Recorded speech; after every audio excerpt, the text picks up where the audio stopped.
berilo iz knjige preroka Izaija. To govori Gospod Bog, še malo časa in Libanon se spremeni v vrt, in vrt bo veljal za gozd. Tisti dan bodo gluhi slišali besede knjige in oči slepih bodo videle iz mraka in teme. Ponižni se bodo brez konca veselili v Gospodu in najubožnejši med ljudmi se bodo radovali nad Izraelovim svetim. Nasilnikov ne bo več, izginejo zasmehovalci in iztrebljeni so vsi hudobneži, vsi, ki druge razglašajo za krive in stavijo zanke temu, ki pri vratih prisoja pravico in z navideznimi razlogi spodrivajo tega, ki je v pravici. Zato govori Gospod, Abrahamov rešitelj, o Jakobovi hiši takole. Odslej naj ne bo več Jakob osramočen in njegov obraz naj odslej ne obledi več. Kajti, ko bodo njegovi otroci videli delo mojih rok v svoji sredi, bodo poveličevali moje ime, posvečevali Jakobovega svetega in se bali Izraelovega Boga. Kateri so napačnega duha, bodo spreumeli in godrnjači bodo sprejeli nauk. Božja beseda. Bogu hvala. Gospod je moja luč in moja rešitev. Gospod je moja luč in moja rešitev. Gospod je moja luč in moja rešitev, koga bi se bal? Gospod je varuh mojega življenja, pred kom bi trepetal? Gospod je moja luč in moja rešitev. Eno prosim, Gospod, eno želim, da bi prebival vse življenje v tvoji hiši, da bi užival tvojo milino in gledal tvoj tempelj. Gospod je moja luč in moja rešitev. Verujem, da bom užival Gospodove dobrote v deželi živih.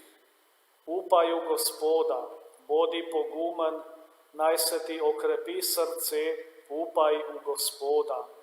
Gospod je moja luč in moja rešitev. Aleluja, aleluja, aleluja. Naš Gospod prihaja z močjo, razsvetlil bo svoje služabnike. Aleluja, aleluja, aleluja.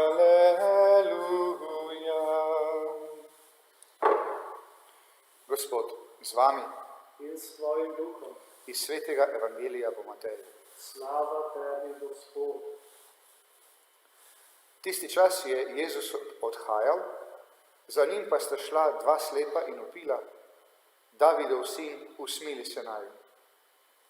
Ko je dospel v hišo, sta slepa stopila k njemu in Jezus jo je vprašal, ali verujete, da moram to storiti? Da morem to storiti. Da, Gospod, mu odgovorita. Tedaj se je dotaknil njunih oči in rekel, zgodi se vama po vajini veri. In odprle so se jima oči. Jezus pa jima je strogo naročil, glejte, da nihče ne zve. Toda, ko sta odšla, sta ga razglasila po vsej tisti deželi. To je Kristusov evangelij. Hvala tebi, Kristus. Danes je torej prvi petek v mesecu, ko običajno poskusimo poglobiti naše razumevanje molitvenega namena, ki nam ga za vsak mesec nekako predlaga papež Frančišek.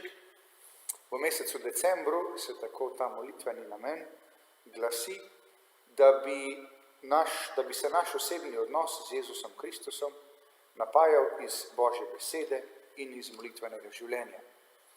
Papež Frančišek je pred 3 leti, meseca novembra, pri eni splošni audienci spregovoril tudi o molitvi in je med ostalim rekel takole: kaj je pravzaprav molitev?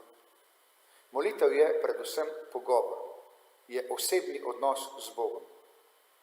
Človek je bil ustvarjen kot bitje, ki je v osebnem odnosu z Bogom, ki najde svojo polno uresničitev samo v srečanju s svojim stvarnikom. Pot življenja vodi v dokončno srečanje z Gospodom.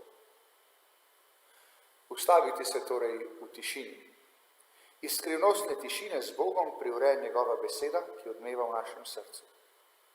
Jezus sam nas je naučil, kako je zares mogoče biti z očetom. In to nam pokaže s svojo molitvijo. Evangeliji nam prikazujejo Jezusa, ki se umakne na samotne kraje, da bi molil. Ko učenci vidijo ta njegov tesen odnos z očetom, začutijo željo, da bi tega bili deležni tudi sami. In Jezusa prosijo: Gospod, nauči nas moliti.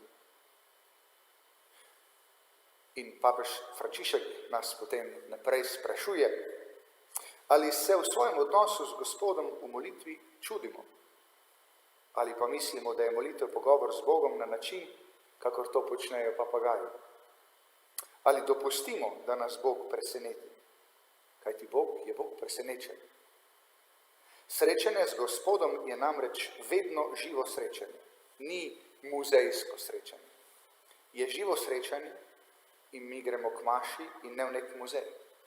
Gremo v živo srečanje z Gospodom. Naj bo ta papeževa spodbuda in njegov predlog za našo molitev v mesecu decembru, bi rekel, še en dodatna spodbuda, dodatna motivacija, da bomo ta adventni čas v resnici izkoristili za poglobitev našega odnosa z Gospodom, tudi na ta način, da bomo bolj pozorni, kako molimo, kako vstopamo v molitev, da bo molitev res pogovor, da ne bo samo naš monolog, ampak da bomo toliko, kot govorimo, v prošnjah, v zahvalah, da bomo znali vsaj toliko tudi poslušati, kaj nam Bog odgovarja.